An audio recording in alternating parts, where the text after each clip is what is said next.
аталған депутат сауалымды бас прокурор Берік Ноғайұлы Асыловқа арнаймын.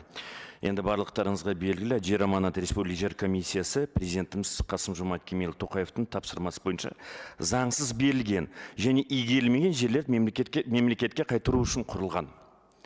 Бірақ сотпен қайтарып жатқан жерлеріміз қағаз жүзінде қайтып, ақыр білдірмей, кімнен біз жерді алып қойдық, соған қайтара салған қулық іспен қалай күресеміз ағайын? 2023 жылы 17 мамырда Шымкент қаласының мамандандырылған ауданаралық экономикалық сотының шешіміне сәйкес Шымкент қаласы жер ресурсын басқару департаменті талап арызы толығымен қанағаттандырылып, BI Групптың Шығыс строй монтаж жауапкершілігі шектеулі серіктестігіне шығарылған қаулысы заңсыз деп танылды. 31 тамыз 2023 жылы Шымкент қалалық сотының апелляциялық алқасының қаулысы бойынша және 20 қараша 2023 жылы жоғарғы сотының кассациялық алқасының қаулысы бойынша барлық соттың шешімдері өзгеріссіз қалдырылды. Осы жерде енді Алдар Көсеннің өзі ойдан Алдар Көсеннің енді ойында болмаған қызық енді осы жерде басталады. Бақытжан Базарбек парламент мәжілісінде төрінде соттың шешім неге орындалмай жатыр деп айқайлап жүргенде, осы соттың заңды күшіне енген шешімдеріне қарамастан, атқару өндірісінің ашылуына қарамастан, Шығыс строй монтаж жауапкершілігі шектеулі серіктестігі, Үміт қала жауапкершілігі шектеулі серіктестігіне 29 ақпан 2024 жылы аяқталмаған құрылысты сатып алу сату шартын бекітті, даулы мемлекетке қайтарылған жерді сатып жібереді. Ал 29 наурыз 2024 жылы Шымкент қаласының әкімдігі соттың шешімі бойынша мемлекетке қайтарылған 1 гектар жерді мемлекетке қайтармай, мемлекеттік қажеттіліктер үшін алынатын жердің есебінен құны тең жер учаскесін Үміт қала жауапкершілігі шектеулі серіктестік бергендей шешім шығарған. Міне алдарыңызда Шымкент қаласының шешімі, әкімнің шешімі.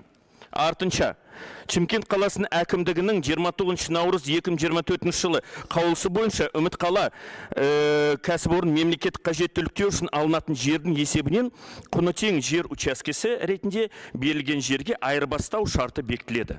Мына алдарыңызда айырбастау шарты.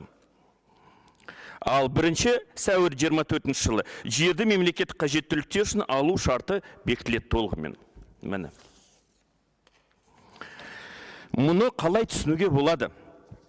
Басқаша айтқанда, соттың шешімі шықты, және соттың шешімі бойынша заңсыз берілген жер мемлекетке қайту керек. Бірақ та Шымкент қаласының әкімдігінің шешімі бойынша мемлекетке жер қайтарылмады. Керісінше, соттың шешімі бойынша мемлекетке қайтарылған 1 гектар жер мемлекеттік қажеттіліктер үшін алынатын жердің есебінен құны тең жер учаскесін беру сылтауымен өзге коммерциялық ұйымға өтіп кеткен. Мұны енді мен бір әріптесім айтқандай, бұны заңда айналу жолында шпагат емес, бұны сальто деп атайды. Қайдағы жерді мемлекеттік қажеттіліктер үшін алу, қайдағы айырбастау шарты, қайдағы құны тең жер учаскесін беру. Дәл осы схема бойынша жер аманаты республикалық жер комиссиясының аясында Шымкент қаласы жер ресурсын басқару департаментінің талап арызы Шымкент қаласының мамандандырылған аудан аралық экономикалық сотымен Hyundai премиум Шымкент көлік салонына байланысты тиесілі жерге байланысты жерге құқығы сотпен заңсыз деп танылған. Міне алдарыңызда соттың шешімі. Бірақ та бізде соттың шешімін орындамау енді тура осы схема бойынша айырбастау шарты, құны тең жер беру, мемлекеттік қажеттіліктер үшін алу сылтауымен соттың шешімін орындамай айналып өтіп, енді қазір соттың шешімі бір жағынан орындалмай жатыр. Екінші жағынан Hyundai премиум Шымкент кәсіпорны заңды түрде тиісті қаулысын алып алған. Бізде соттың шешімін орындамау модаға айналған ба? Жоқ, соттың шешімін орындамай айналып өтетін айла жоспарлау мода болды ма? Онда тіпті вообще сұрақ қоюға болады. Соттың қажеті не бізде? Жер аманаты аясында біз заңның бұзылғанын анықтаймыз. Жер ресурсын басқару департаменті инспекторлары 1 жыл бойы қырғиқабақ болып соттасады. Ал ақыры соттың шешімдері не орындалмай кетеді, не қулықпен соттың шешімін айналып өтеді. Осыған орай, Берік Ноғайұлы, сізден сұрайтын. Біріншіден, Шығыс строй монтаж жауапкершілігі шектеулі серіктестігі және Үміт қала жауапкершілігі шектеулі серіктестігінің 29 ақпан 2024 жылы аяқталмаған құрылысы Бақытжан депутат Базарбектің микрофонын қосыңыздар, аяқтаңыз енді. Иә.